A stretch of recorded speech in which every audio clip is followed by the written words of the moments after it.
መልካሙን ነገር ከጀመረው በኋላ እንዳይጸናበት ያደርገዋል። እንዳይጸናበት ማድረግ ማለት ምንድነው? ጸሎት ያስጀምረዋል። 3 ቀን 5 ቀን 7 ቀን ወር ቆይቶ ይሰለቸዋል፣ ያስጠላዋል። ጾም ይጀምራል፣ ይሰለቸዋል። ስግደትም ይጀምራል፣ ይሰለቸዋል። ከኃጢአት ንጹህ ሆኖ ገዳም ሄዶ ለ1 ወር ለ2 ወር ቆይቶ ይተዋል። መልሶ ደግሞ አድብቶ በለመደው ኃጢአት ያስረዋል። ይሄ ደግሞ አለማጽናት ነው። ዲያብሎስ መጀመሪያ ከክፋታችን እንዳንላቀቅ ወደ እግዚአብሔር ቤት እንዳንመጣ ያደርጋል። ከገባን በኋላ ደግሞ ወደ ለመድነው ኃጢአት እንዳንመለስ የሚጠቅመን ብቸኛው አጥር ከቤተ ክርስቲያን አለመውጣትና ጸሎት አለማቋረጥ ናቸው። እነዚህ ሁለቱን ካቋረጥን አጥሩ የፈረሰ ቤት፣ በሩ ያልተዘጋለት ቤት ሌባ ከፍቶ ወንበዴ ገብቶ ያሻውን ዘርፎ ሊሄድ ከልካይ እንደሌለበት ሁሉ ዲያብሎስ ከኛ ጸጋን ሁሉ ይዞ ለመሄድ የሚመቸው የጸሎት አጥር ሲፈርስለትና ከእግዚአብሔር ቤተ መንግስት ስንወጣ ነው። ቤተ ክርስቲያን የእግዚአብሔር ቤተ መንግስት ስለሆነች ሰራዊተ መላእክት እንደሚጠብቁን እግዚአብሔር በቸርነቱ በረድኤቱ እጆቹ ደግፎ እንደሚይዘን ስለሚያውቅ ከእግዚአብሔር ቤት እንዳንወጣ ማድረግ ባይቻለው እንኳን ከቤተ ክርስቲያን እንድንቀር ወይም ደግሞ ቤተ ክርስቲያን እየመጣን እንዳንጸልይ ያደርገናል። ንጹህ ሆነን ለ1 ወር በመቆየታችን ለ2 ወር በመቆየታችን ያዘናጋናል። ኃጢአት ሲያሰራን የነበረው ሰይጣን የለቀቀና የተወን ይመስለናል። እርኩስ የነበርነው ወደ ንጹህነት ያደግን ይመስለንና ተዘናግተን ጸሎት መቀነስ እንጀምራለን።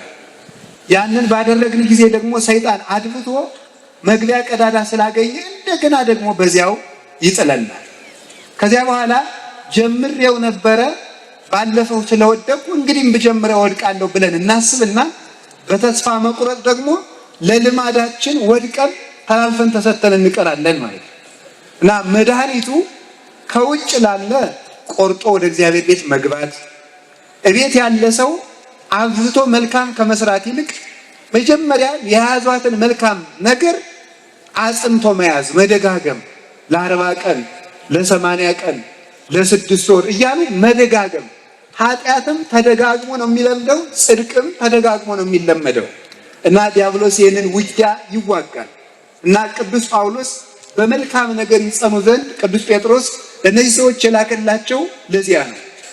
ብዙ ጊዜ ወጣቱ ቤተክርስቲያን ጉባኤ ተዘጋጅቶ ስብከት ተሰብኮ ወይም ገዳማት ሂዶ ለወር ለ2 ወር ሂዶ ኃጢአቱን ያቆማል። መልሶ የሚወድቅበት ምክንያት ምንድነው? ወደ ኃጢአቱ እንዳይመለስ የሚያደርገውን መልካም ነገር ስለሚያቆመው ነው።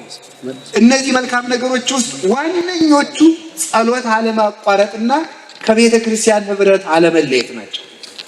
አልቦ ግብር ዘያፈቅር ሰይጣን ከመ አይድጎ ጸሎት እስመ ጸሎት ጉድ ውእቱ ባህቢሁ እሳት ይወፅእ እማፉ ለዘይጸልይ ወያውኢሁ ለሰይጣን ወይደጉጾ አይኖ ወበይንተዝ ይጸልይ ሰይጣን ትጋሃ ወጸልዮ እንኩሉ ገቢረ ሰናይ።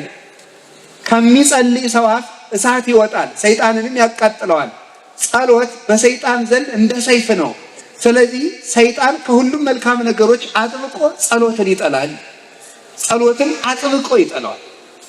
አፍኖ ሽፍታ ከቤት ያለውን ዕቃ መውሰድ ሲፈልግ የባለቤቱን እጅና እግር ማሰርን ያስቀድማል፣ አፉን ያፍናል። እጅና እግርን እንደማሰር መልካም አለማሰራት ነው። አፍን እንደማፈን ጸሎት ማስቋረጥ ነው። ከዚህ በኋላ ጸጋችንን እጅና እግራችን አስሮ ለመግፈፍ ይመቸዋል ማለት ነው እና በመልካም ነገር ዲያብሎስን አሸንፈን እንድንቀር ከፈለግን ከቤተ ክርስቲያን ህብረት መውጣት የለብንም። ጸሎትን ማቋረጥ አይገባን። ይህን ያደረግን እንደሆነ ጌታም እንኳን ለኛ ለደካሞቹ ለሐዋርያት እንኳን የነገራቸው ይሄንን ነው። ወደ ፈተና እንዳትገቡ ተግታችሁ ጸልዩ ነው። ከፈተና ማምለጫው መንገድ ዋናው ጸሎት ነው በእውነቱ ማለት ነው። የሚጸልይ ሰው ከአጋንንት ተንኮል ተጠብቆ መኖር ይቻለዋል። ህሊናውን መጠበቅ ይቻለዋል። ዲያብሎስ የህሊናን ብክነት ሳይጠቀም ወደ ሰው ልቡና መግባት አይቻለውም። ህሊናን ከመባከል መጠበቅ የሚቻለው ደግሞ ጸሎት ሲኖር ነው። እንዲያውም አንድ የቤተ ክርስቲያን አባት ሲናገር ብሎ ይናገራል። ጸሎት ሳይጸልይ አጋንንትን የሚዋጋ ሰው ቤተ መንግስቱን ለቆ ጠላቶችን እዋጋለሁ የሚል ሰውን ይመስላል። ቤተ መንግስቱን ካስረከበ በኋላ ውጊያ የሚዋጋ ሰው ግን ሊነሳ አይችልም። ጸሎት ማለት የእግዚአብሔር ቤተ መንግስት የድል ነሾች ከተማ የኃይል ከተማ ናት። ከዚያች ከወጣ ይሸነፋል። ቤተ መንግስቱን ጥሎ ዳር ወዳለ ንጉስ ልዋጋ ሄዳለሁ ቢል በዚህ መንግስት በዚህኛው በኩል ያለ ሌላ መንግስት መጥቶ የዚህኛውን ንጉስ ከተማ ቤተ መንግስቱን ተረክቦ እንደሚቆየው ጸሎት አቋርጠህ መስገድ፣ ጸሎት አቋርጠህ ልመጽውት፣ ጸሎት አቋርጠህ ልጹም፣ ጸሎት አቋርጠህ ልስገድ፣ ጸሎት አቋርጠህ መልካም ልስራ ብትል ከተማ ለቆ የሚዋጋ ቤተ መንግስቱን አስረክቦ የሚዋጋ ንጉስ ትመስላለህ። ድሮስ ውጊያው ቤተ መንግስትን ለመጠበቅ አይደለምን? ቤተ መንግስትን አስረክበህ ስለምን ትዋጋለህ? ጸልይ፣ ሳትጸልይ ብታገለግል አገልግሎትን ሁሉ ዲያብሎስ ይወርሰዋል ብሎ የተነገረ ስለዚህ ነው። እና ጸሎት ከሁሉ ነገር ማምለጫው ነበር። እንኳንስ በመልካም ነገር ለመጽናት ሃይማኖትን ላለመካድ እንኳን ዋናው መድኃኒት ጸሎት አለማቋረጥ። ጸሎት አለማቋረጥ ሃይማኖትን ቅዱስ ጴጥሮስን ያህል አባት ለመካድ የበቃው ባለመጸለዩ፣ ያላንቀላፋው ቅዱስ ዮሐንስ አልካደም። ለመካድ የበቃው ጸሎት አቋርጦ ነው። ስለዚህ ሁላችንም እንማራለን። ከቤተ ክርስቲያን ግን ጸንተን የማንቀረው ለምንድን ነው? ስለማንጸልይ ነው። እና እንድንጸልይ አምላከ ቅዱሳን ይርዳን። ከዚያ ደግሞ ምንድነው የሚያደርገው? ይሄንን ካደረገ በኋላ ምን ያደርጋል? ገድል ማስወሰን ይባላል። ገድል መወሰን ማለት ይበቃኛል ማለት ነው። ይበቃኛል ያስብለዋል። ደግሞ የጸናውን ጥቂት መጽናት፣ ዓመት መጾም፣ ዓመት መጸለይ የጀመረውን ደግሞ በዚያው እንዲረጋ ገድል አትወስን ይላል። ገድል የሚወስን ሰው ለክብር አይበቃም። ገድል መወሰን ማለት ያሉትን ትንንሽ ጽድቆች እየቆጠረ የሚበቃ ነው። ጸሎት ጸልያለሁ፣ ራይት፣ ጾማለሁ፣ ራይት፣ ሰግዳለሁ፣ ራይት እያለ ተመስገን ነው። ይህ ስለዚህ ሕግን አሟልቻለሁ እያለ ይህ ቀረኝ የማይል የቀረውን የማያስብ ያደረገው እንጂ የቀረው የማይታሰበው ሰው ነው። እንዲህ ያለውን ሰው ደግሞ ትሩፋት እንዳይጨምር፣ ከገድል ወደ ገድል እንዳያድግ፣ መላእክትን እንዳይመስል፣ እግዚአብሔርን እንዳይ የተገበራቸውን ሕገጋትና ያደረጋቸውን ስራዎች እየቆጠረ ጣዕመ መንግስተ ሰማያትን ሳይቀምስ እንዲቀር ደግሞ ገድል ያስወስነዋል። እነዚህን ነው ቅዱስ ጳውሎስ ከዚያ በኋላ ደግሞ ገድል እየጨመረ ያለውን ደግሞ ምን ያደርገዋል? ትዕቢት ይጨምርበታል። አንዱን መልካም እንዳይጀምር ያደርገዋል። አንዱን መልካሙን ነገር ያዝለቀቅ እንዲያደርግ ያደርገዋል። አንዱን ደግሞ ገድል ያስወስነዋል። ይበቃኛል ተመስገን እንዲል ደግሞ ያደርገዋል። አንዱን ደግሞ እንዲመጻደቅ ደግሞ ያደርገዋል፣ እንዲታበይ ያደርገዋል። የትዕቢት ሰይጣን ደግሞ ሰው ሲታበይ መልካምነቱ ሲታየው እግዚአብሔር ረድኤቱን ያነሳዋል። ረድኤቱን ሲያነሳ ሰው ራሱን መጠበቅ አይቻለውምና ሰው በዝሙት ይወድቃል። በዝሙት በወደቀ ጊዜ ደግሞ የተስፋ መቁረጥ ሰይጣን ይረከበዋል። ከተረከበ በኋላ ከሃዲ ይሆናል። ከካደ በኋላ ልቡ ይደነድንና ሳይመለስ ይቀራል። አንዱን ደግሞ በትዕቢት ይዋጋዋል። ስለዚህ ወዘንተ እንዘ ትገብሩ ኢትሳሃቱ ያላቸው ለዚህ ነው። መልካም ስታደርጉ አትሳሳቱ። አንደኛ አትታበዩ፣ ሁለተኛ መልካሙን ነገር ነገ ጀምረዋለሁ አትበሉ። ዛሬ ጀምሩት፣ ነገ የእናንተ አይደለም። የጀመራችሁን ደግሞ አጽንታችሁ ያዙ። ያለኝ ጽድቅ ይበቃኛል አትበሉ። ወደፊት ገስግሱ። እስካሁን ጾመህ ከሆነ ሌላ ጾም ጨምር፣ ሰጥተህ ከሆነ ሌላ መስጠት ጨምር፣ ታርቀህ ከሆነ ሌላ ሰላም ጨምርበት፣ ሌላ መልካምነት ጨምር። ይህንን ለማድረግ ቅዱስ ጴጥሮስ ለማጽናት የጻፈው መልእክት ነው እና ሲነግራቸው ምን ይላል? መጠራታችሁን ታጸኑ ዘንድ ከፊት ይልቅ አሁን ትጉ ይላቸዋል። ከመጠራት የተባለው ሰው የሚጠራው በምንድን ነው ካላችሁ፣ በአምስት ነገር ሰው ይጠራል። ሰው የሚጠራው በአምስት ነገር። አንደኛው የሚጠራው በልጅነት ይጠራል። ክርስቶስ ኑ ተከተሉኝ ባለው ይጠራል። ንዑትልዑኒ አንዱ መጥሪያ ነው። ኑ ተከተሉኝ ይሄ አንዱ መጥሪያ ነው። ሁለተኛ ደግሞ በልጅነት በጥምቀት ሰው ይጠራል። በጥምቀት ይጠራል ሰው። ሶስተኛ በምን ይጠራል ካላችሁ፣ አንደኛው ኑ ተከተሉኝ ባለው ቃል ይጠራል። ሁለተኛው ደግሞ በምን ይጠራል? በጥምቀት ይጠራል። በጥምቀት። ሶስተኛው በንስሐ ይጠራል። አራተኛው በመከራ ይጠራል። አምስተኛው በክብር ይጠራል። እነዚህ ክርስቶስ ሰውን የሚጠራባቸው መንገዶች ናቸው። ንዑትልዑኒ ያለው ምን ማለት? ኑ እኔን ምሰሉኝ፣ እኔን ምሰሉኝ፣ በእግርም ተከተሉኝ፣ በግብር ምሰሉኝ። በእግር ቤተ ክርስቲያን በመሄድ በመሳለም በማስቀደስ ነጋ ለኪዳን መሸለ ቁርባን የተራበ ለማብላት፣ የታመመ ለመጠየቅ፣ የታሰረ ለማስፈታት፣ እግርን ለመልካም ነገር መጠቀም ይሄ ምን ይባላል? ቢያንስ እንኳን ሀብት ባይኖር አልብከኑ እግር ለሐውጾ ድውይ ቢያንስ የታመመ ለመጠየቅ ቢያንስ እግር አለ። ቤተ ክርስቲያን የምታመጣው ባይኖር የምትመጣበት እግር ግን አለ። ሰብአ ሰገል ክርስቶስን ለማየት 2 ዓመት ተጉዘዋል። አንተ ግን 2 ሰዓት ለማትጓዝበት ርቀት ከቤተ ክርስቲያን ዘግይተህ ትቀራለህ ይላል ሰለስቱ ምዕት በፍትሐ ነገሥታቸው ቅዱስ ዮሐንስ አፈወርቅ ይናገራል። እግርን ተጠቅሞ መዳን ነው። ኑ ተከተሉኝ። ሌላው በግብር ምሰሉኝ ነው። ትሁት እንደሆነ ትሁት በሆን፣ ፍቅር እንደሆነ ሰውን መውደድ፣ ለሰው እንደኖረ ለሰው መኖር፣ ሰውን እንደሚያድን ሰውን ለማዳን መሮጥ፣ ይህ ክርስቶስን መምሰል ነው። ራስን ድሃ ማድረግ፣ ፍጹም ትሁት መኖር፣ ራስን ለመከራ አሳልፎ መስጠት፣ በመከራ መክበርን መውደድ፣ ተሰቅሎ እንደተነሳ ራስን በመከራ አሳልፎ ሰጥቶ ክብር ማግኘትን መውደድ። ይሄ አንዱ ሰዎችን የሚጠራቸው ክርስቶስ በትምህርት ነው፣ በወንጌል ኑ ተከተሉኝ። በእግራችሁም ነው በስራችሁም እኔን ምሰሉ ማለት ነው። ልጅ አባቱን ካልመሰለ እናቱን ያሳማል። ክርስቲያን አባታቸው ክርስቶስን ካልመሰሉ ቤተክርስቲያንን ያሰድዋታል፣ ያሳሟታል። ከማን ወልደሽ ብሎ ያሰኛል፣ የማናቸው ያሰኛል። ክርስቲያን ክርስቶስን ካልመሰለ በዚህ ሰው ይጠራል። ሁለተኛ በልጅነት ይጠራል። በልጅነት መጠራት ማለት ምን ማለት ነው? በጥምቀት ጊዜ ክርስቲያን የሚል መጠሪያ ይሰጠናል። ክርስቲያን የሚል ክርስቲያን ማለት በጣም ትልቅ ስም ነው። የክርስቶስ ማለት ነው። የክርስቶስ ገንዘብ ስለሆነ የዲያብሎስ አይደለውም እንላለን ማለት ነው። ክርስቶሳዊ ማለት ነው። ክርስቶስን የሚመስል ውብ ማለት ነው። ክርስቲያን ማለት ክርስቶስን የሚመስል ውብ መልካም ማለት ነው።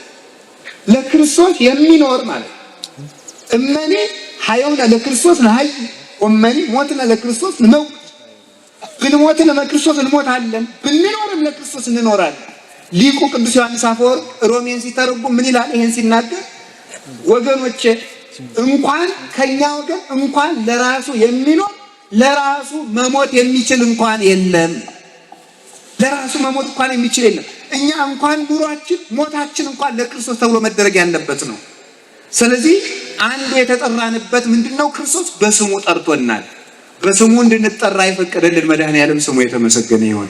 ትልቅ ስም ሰጥቶናል። አጋንንት የሚፈሩት፣ መላእክት የሚያከብሩት፣ ምድርና ሰማይ የሚንቀጠቀጡለት ክርስቲያን የሚል ስም ተሰጥቶናል። ገብረ ሥላሴ ወለተ ሥላሴ የሚል ስም ሰጥቶናል። ገብረ ሥላሴ ወለተ ገብረ ማለት ባሪያ ነው። የእግዚአብሔር ባሪያ፣ የሥላሴ ባሪያ፣ የእግዚአብሔር ገረድ፣ የሥላሴ ገረድ ማለት ከዲያብሎስ ግርድና የወጣው ነኝ ማለት። ከዲያብሎስ ግርድና የወጣው ገብረ ሥላሴ ማለት የሥላሴ ባሪያ እንጂ የዲያብሎስ አይደለሁም ማለት ነው። ስለዚህ በዚህ ስም አክብሮ በስሙ ጠርቶናልና እሱን እንድንመስል በዚህ ይጠራናል። ሶስተኛ በዚህ ሁሉ ባይሳካልን፣ በትምህርት ባይሳካ፣ ተምረን አውቀን ባንሰራ፣ በልጅነታችን መልካም ባንሰራበት በንስሐ ይጠራናል። ንስሐ እንድንገባ አድፈን እንድንታጠብ ይጠራል። ካልሆነ በመከራ ይጠራናል። በዚህ አቤት ማለት ተምረን ባንመለስ፣ አውቀን ባንመለስ፣ አንብበን ባንመለስ፣ በንስሐ ጠባይ ባንመለስ፣ ቢያንስ እንኳን መከራ ሲመጣብን እንኳን ወደ ክርስቶስ መምጣት አለብን። ይሄ አንዱ መጥሪያ ነው። አምስተኛው በንስሐ የጠራቸውን፣ በመከራ የጠራቸውን፣ በልጅነት የጠራቸውን፣ በትምህርት የጠራቸውን በክብር ይጠራቸዋል። ምን ብሎ ነው? ሀቤ ቡሩካኑ ለአቡየ ትረሱ መንግስተ ሰማያት፣ የአባቴን መንግስት ተወርሱ ዘንድ ኑ ወደ እኔ። አስቀድሞ በንስሐ ኑ ስጋዬን ብሉ ደሜን ጠጡ ብሎ ይጠራቸዋል። እንዲሁ ምን የሚደንቀኝ እኮ ወፈኖታ አግብርታ ጥበብ ሐነጸት ላቲ ቤት፣ ጥበብ ቤቷን ሰራች። ዋቀመት ላቲ 7 አዕማደ 7 ምሰሶዎቿን አቆመች። ወፈኖታ አግብርታ ባሮቿን ላከች፣ ማዕዷን አዘጋጀች፣ ወይኗን ደባለቀች ካለ በኋላ ምንድን ነው? ሰነፍ የሆነ ቢኖር ወደ እኔ ይምጣ። ክርስቶስ ጥበብ ጠቢብ የሆነ ቢኖር ይምጣ ቢል ሁላችን ወጥተን እንቀር ነበር። ሰነፍ የሆነ ይምጣ ብሎ ስንፍናችንን በስጋው በደሙ ለመፈወስ ለምድራዊ በምድር ለምንቀበለው ለሰማያዊ ማዕድ ለስጋው ለደሙ ይጠራል።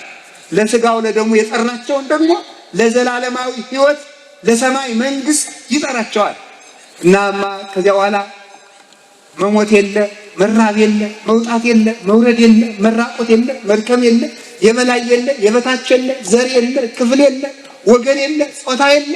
ሁላችንም አንድ ንጉሥ መድኃኔዓለምን አንግሰን አንድ ብርሃን እሱን ለብሰን አንድ ምግብ እሱን ተመግበን አንድ መጠጥ እሱን ተጠጥተን አንድ ርስት እሱን ወርሰን አግኝተን ላናጣ ገብተን ላንወጣ ለዘላለም አምሮብን ወደምንኖርባት የብርሃን ከተማ ወደ መንግስተ ሰማያት ይጠራልናል። ዛሬ አቤት ያለ ያን ጊዜ እነሆ ብሎ ክርስቶስ በቀኙ ያቆመዋል። ሁላችንም በቀኝ ለመቆም ያብቃል። ስለዚህ ይሄ መጠራታችሁ እንዲጸና ማለት እንዲህ ብሎ የተጠራችሁበት ክርስቲያን ተብላችሁ የተጠራችሁበት ውልደ እግዚአብሔር ተብላችሁ የተጠራችሁበት ስመ ክርስትና ሀብተ ወልድና የተሰጣችሁ መጠራታችሁ እንዲጸና ከፊት ይልቅ አሁን ትጉ። ይችን ብቻ ልናገር። መጠራት ለሁሉ ይሰጣል። መመረጥ አሁን ደግሞ ይሰጣል፣ ይመረጣል። መመረጥና ማጽናት ሶስተኛው ደረጃ ነው። ዓለም ሁሉ ለድነት ተጠርቷል። ለድነት ከተጠራው ደግሞ የተወሰኑ ሰዎች ደግሞ ይመረጣሉ። የተመረጠ ሁሉ ግን አይጸድቅም። የተመረጠ ሁሉ አይጸድቅም። የተመረጠበትን ያጸና ግን ይጸድቃል። ሐዋርያትን ዓለምን ጠራ። ሐዋርያት አቤት አሉ። እነሱን መረጣቸው። አኮ አንትሙ ዘሐረይክሙኒ አላ አነ ሐረይኩክሙ ወሪሰክሙ ከመ ትሁሩ ወፍሬ ትፍሬዩ። እናንተ አልመረጣችሁኝም እኔ መረጥኳችሁ እንጂ ብሎ እንደተናገረ መረጣቸው። የመረጣቸው ደግሞ መመረጣቸውን ያላጸና ይሁዳ ጥሎታል። መጠራትም አያጸድቅም፣ መመረጥም አያጸድቅም። መመረጥን ማጽናት ግን ያጸድቃል። አሁን ሁላችን ተጠርተናል፣ ተጠርተንም መተናል። ክርስቲያን ተብለን ተጠርተንበታል። እግዚአብሔርም ደግሞ ለርስቱ መርጦናል። መመረጣችንን ካጸናን እንድናለን። መመረጣችሁን ካላጸናችሁ አትጸድቁ። ድንግል ማርያምን እስመ እግዚአብሔር ይላሉ አባቶቻችን።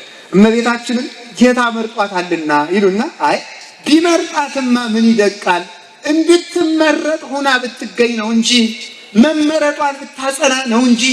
አሁን ብዙ ከኦርቶዶክስ ተዋሕዶ እምነት ውጭ የሆኑ ወንድሞቻችን እህቶቻችን ይላሉ የድንግል ማርያም ጌታ ሲመርጣት አልመረጥም ብትል ይቀጣት የለን የእሷ ምን ውላልናለች ይላል። መመረጥማ ሔዋንን መርጧት ነበረ። መመረጧን ስላላጸናች ወደቀች። ድንግል ማርያምን የምናደንቃት ግን የተመረጠችበትን ዓላማ ጠብቃ ስለተገኘች። መላእክትን የምትበልጣቸው ስለዚህ ነው። እነሱ በደል በሌለበት ዓለም ሆነው ንጹህ ሆኖ መኖር አቅቷቸው ወድቀዋል። የወደቁት ኢታክሎሙ ለመላእክት ድንጋሌ ሕሊና አስማበሱ በፍቶት ወረዱ ምድረ በቀዳሚ። ለመላእክት እንኳን ድንጋሌ ሕሊና አልተቻላቸውም። በቀደመ ወራት ያልተፈቀደላቸውን ሽተው በድለው ከሰማይ ወደ ምድር ወድቀዋልና በርኩሰት ዓለም ውስጥ ንጹህ ሆና የተገኘች እመቤታችን ናት። ጽጌ ሃይማኖት ዘጸገየት በማእከለ አስዋክ ይላታል ቅዱስ ያሬድ። በእሾህ መካከል አበባ የተገኘች የሃይማኖት አበባ እመቤታችን ወላዲተ አምላክ ናት። መመረጣችን ስለዚህ ነው እመቤታችን የድህነት ምልክት የምትባለው። በብሉይ ኪዳን ዘመን እስራኤል ከግብፅ ባርነት ሲወጡ ባህሩ ተከፍሎ ከተሻገሩ በኋላ ሙሴ ያመሰግን ነበር፣ ማርያም ከበሮ ትመታ ነበር። ይሄን ሊቃውንት ተረጉሙት ይላሉ። ከግብፅ መውጣት ማለት ከባህረ እሳት ከገሃነም መውጣት ማለት ነው። ከድንቁርና መውጣት። ግብፅ ማለት ጨለማ ማለት ነው የቃሉ ትርጉም። ሙሴ የክርስቶስ ምሳሌ ነው። ማርያም ከበሮ ይዛ ታመሰግን ነበር። ከበሮ የንጽህና ምሳሌ ነው። ከበሮ ደረቅ ነው። አያችሁ፣ የቆዳው ፈሳሽ ያለቀለት ደረቅ ቆዳ ላይ ያ ይባላል ከበሮ ነው። በእርጥቡ ቆዳ አይደል፣ የደረቀው ፈሳሽ የሌለበት የስጋዊ ነገር ምንም የስጋ ቁራጭ የሌለበት ነው። ድንግል ማርያም በከበሮ የተመሰለ ያቺ ማርያም የድንግል ማርያም ምሳሌ ናት። ታዲያስ ከበሮ ምንድነው? ንጽህናዋ ነው። የስጋ እርግማን የሌለባት ምልአተ ኃጢአት የሌለባት ነው። ከዚያ በኋላ እሷ ፊት እየመራት የእስራኤል ደናግል ተመልከቱ ተከትለው ያመሰግኑ ነበር ማለት ወይነስው ደናግለ ድህሪሃ። ደናግሉም እሷን አብነት አድርገው ይመንናሉ። የቅድስና አብነት፣ የንጽህና አብነት፣ መመረጥን የማጽናት አብነት ድንግል ማርያም ናት። ለዚህ ነው የቤተ ክርስቲያን ሊቃውንት የቤተ ክርስቲያንን ውበት ለመግለጥ የማርያምን ያህል ጌጥ ያለው የለም፣ የድንግል ማርያምን ውበት ለመመስከርም የቤተ ክርስቲያንን ያህል መልካም የለም ይላል። ስለዚህ ድንግል ማርያም ትባላለች የቤተ ክርስቲያን ብቸኛይቱ ንጽሕት ምልክት ትባላለች። እሷን ምልክት አድርጋችሁ ምን አድርጉ ነው? መመረጣችሁን መጠራታችሁን አጽንታችሁ ጠብቁት። እንደ ጎርፍ መታችሁ እንደ ጎርፍ አትፍሰሱ ለማለት ይህንን ነው ቅዱስ ጴጥሮስ የሚያስተምረን ማለት ነው። ሲመቻችሁ አቤት፣ ስትጣሉ ደግሞ የምታማሩ አትሁኑ። መመረጣችሁን አጽኑት። ከቃሉ ጋር ናችሁ። መመረጥን ለማጽናት ምን እንደሚያስፈልግን ትጋት ነው። ይህን የነገረን ከፊት ይልቅ ያለው ምንድን ነው? ከፊት ይልቅ ያለው ከብሉይ ኪዳን ይልቅ አሁን ትጉ። አብርሃም ርስት ስለማይወርስበት ሃይማኖቱ በኋላ ነው እንጂ በመንግስተ ሰማያት የወረሰ እናት አባቱን ጥሎ ተሰዷል። እናንተ መንግስተ ሰማያት ትገቡበታላችሁ። አብርሃም ሲኦል ለገባበት ዘመን ደሙን አፍሷል። እናንተ መንግስተ ሰማያት ለምትገቡበት ዘመን ደማችሁን አታፈሱም። አብርሃም ሲኦል ለሚገባበት ዘመን በአንድ ሚስት ኖሯል። እናንተ ለምትጸድቁበት ዘመን ለምን አንድ ሚስት ይዛችሁ አትኖሩም? ዳዊት ሲኦል ለሚገባበት ዘመን አልቅሷል። ሲሳዬ ኮነኔ አንብዬ ከሚጠጣው ጽዋው ላይ እንባውን እየጨመረ ይጠጣ ነበር። እንዲህ ብሎ አልቅሷል። እናንተ መንግስተ ሰማያት ለምትገቡበት ዘመን ለምን አታለቅሱም? ለምን ንስሐ አትገቡም? ይላል። ከፊት ይልቅ አሁን ትጉ። ሰለስቱ ደቂቅ ጸልየው እሳት አጥፍተዋል። እናንተ ብትጸልዩ እኮ ገሃነምን ነው የምታጠፉት። እነሱ ጸልየው ገሃነም አላጠፉም። የሐዲስ ኪዳን ክርስቲያን ግን ቢጸልይ ገሃነምን ያጠፋል። ሲኦልን አጥፍቷት ይሄዳል። አጋንንትን ጠቅጥቋቸው በክንፈ ጸጋ እየጸፋቸው ይሻገራል። ክርስቶስን አብነት አድርጎ በመስቀል ትርክዛው ያስተማረን መና ለሚወርድበት ዘመን ከተጉ ክርስቶስን ለምትመገቡበት ዘመን ለምን አትተጉም? ውሃ ለሚጠጣበት ዘመን ከተጋችሁ ክርስቶስ ለሚጠጣበት ዘመን ለምን አትተጉም? ከነዓን ለምትወረስበት ዘመን ከተተጋ መንግስተ ሰማያት ለሚወረስበት ዘመን ለምን አትተጉም? ጠቦት ለሚሰዋበት ዘመን ከተተጋ ክርስቶስ ለሚሰዋበት ዘመን ለምን አትተጉም? አንዲት አውራጃ ሀገር እስራኤልን ለመውረስ እስራኤል 40 ዘመን ከተሰቃዩ መንግስተ ሰማያትን ለመውረስ 40 ዓመትስ ብንሰቃይ ምን አለ? ከፊት ይልቅ አሁን ትጉ። አበው ላልዳኑበት ዘመን መከራ ከተቀበሉ በድነት ዘመን ተቀምጣችሁ እንዴት አትተጉም? አበው እኮ በቅጠል ዘመን ተጉ፣ እናንተ በመከር ዘመን አላችሁ የሚለን እኮ በመከር ዘመን፣ በአውድማው ዘመን፣ በእሸት ዘመን፣ በፍሬ ዘመን እኮ ያለ ነው። ገበሬ በቅጠል ዘመን ቅጠሉን ያያል፣ ፍሬ አይበላም። እሸቱ ግን አልደረሰም። የነቢያት ዘመን የቅጠል ዘመን ነበረ። ድንግል ማርያም ግን እሷን የፈጠረ እግዚአብሔር ይመስገንና ያንን እሸት አፍርታ ይዛው ተገኘች። ጊዜ ገሚድ በጽሐ ቆርጠን የምንበላበት ጊዜ ደረሰ። ማይረረ ትንቢት ማርያም ዘመነ ጽጌ እንግዳ አዲሲቱ ፍሬ የተገኘባት ዘመነ መከር ማርያም ለተራበው ዘመን የሕይወት ፍሬ ክርስቶስን አፍርታ ተገኘች። ለዚህ ዘመን እንዴት አይተጋም? ዝንቱ ዘመን ይላል ዮሐንስ ዘእስክንድርያ የሚባል ሊቅ ሃይማኖተ አበው ላይ ሲናገር ዝንቱ ዘመን ድልው ውእቱ ለዘይፈቅር ንስሐ፣ መዳን ለሚፈልግ ሰው እንደዚህ ዘመን የተባረከ ዘመን የለም። ቢያለቅሱ መንግስተ ሰማያት፣ ቢጸልዩ መንግስተ ሰማያት፣ ቢጾሙ መንግስተ ሰማያት፣ ቁራሽ እንጀራ ሰጥቶ መንግስተ ሰማያት። ብእሲ ጠቢብ በፍትሐ ይሳየጣል ለመንግስተ እግዚአብሔር። ጠቢብ ሰው በቁራሽ እንጀራ መንግስተ ሰማያትን ይወርሳታል ይላል ማር ይስሐቅ። በቁራሽ እንጀራ ለቤተ ክርስቲያን መስሪያ አንድ ድንጋይ ሰጥተን በሰማይ መንግስት ርስት እንገዛለን። ቅዱስ ኤጲፋንዮስ ሲናገር እግዚአብሔር እንዴት ያለ ነጋዴ ነው በቁራሽ እንጀራ መንግስተ ሰማያትን የሚያህል ከተማ የሚሸጥ ይላል። በቁራሽ እንጀራ፣ በቀዝቃዛ ውሃ፣ በሳንቲም ድቃጭ፣ በልብስ ላጭ እግዚአብሔር ይህንን ርስት የሚያወርስ አምላክ ነው። ለዚህ ዘመን ያልተተጋ መቼ ይተጋል? ስለዚህ ሁላችንም ትጋታችንን ጠብቀን ጸሎት ተግተን። አሁን አንዳንዱ ምንድን ነው የሚመስለው መስላችሁ? አንዳንዱ ሰው ምን ይላል? መጸለይ ይፈልጋሉ ግን እንቅልፍ እምቢ አለኝ። እንደዚህ ያለ ጥያቄ ነው አትጠይቁ። አፈርሰው ነውር ነው ማምናት። ጸሎት እንቅልፍ እምቢ አለኝ እና እግዚአብሔር እንቅልፍ በታምር ሊያርቅልን ነው እንዴ? አተኛ አትነሳ ተነሱ። አሁን ሲያል ጥያቄ ገሃነም እንዳለ ያገባው ሰው እንቅልፍ አይወስደው። ተግተን መንግስተ ሰማያት ለመግባት ያብቃን። ወስብሐት ለእግዚአብሔር።